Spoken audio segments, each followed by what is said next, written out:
Arakan আর্মির একটি petrol team কোনো এক সময় বাংলাদেশ সীমান্তে ঢোকামাত্র তাদেরকে ইন্টারসেপ্ট করেছিল বিজিবির একটি টহল দল। কোনো রক্তপাত এড়িয়ে সুষ্ঠু সমাধান করা হয় ঘটনাটির। ভবিষ্যতে যাতে কখনো এরকম কাজ তারা না করে এ ব্যাপারে বিজিবি কঠোরভাবে তাদের নিষেধ করেন। বিজিবি জানায়, ভবিষ্যতে এ ধরনের ঘটনা ঘটলে তোমরা তো ওই পারেও দাঁড়ানোর জায়গা পাবা না।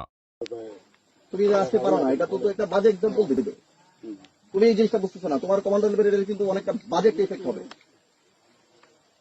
কালকে যদি আমি মিডিয়া প্রবেশে আরাকান আর্মি আমার দেশের মধ্যে আসছে, তুমি তো দাঁড়ানোর জায়গা থাকবে না, ডিপ্লোমেটিতে তোমরা কিচ্ছু পাবে না, তোমরা চলে যাও।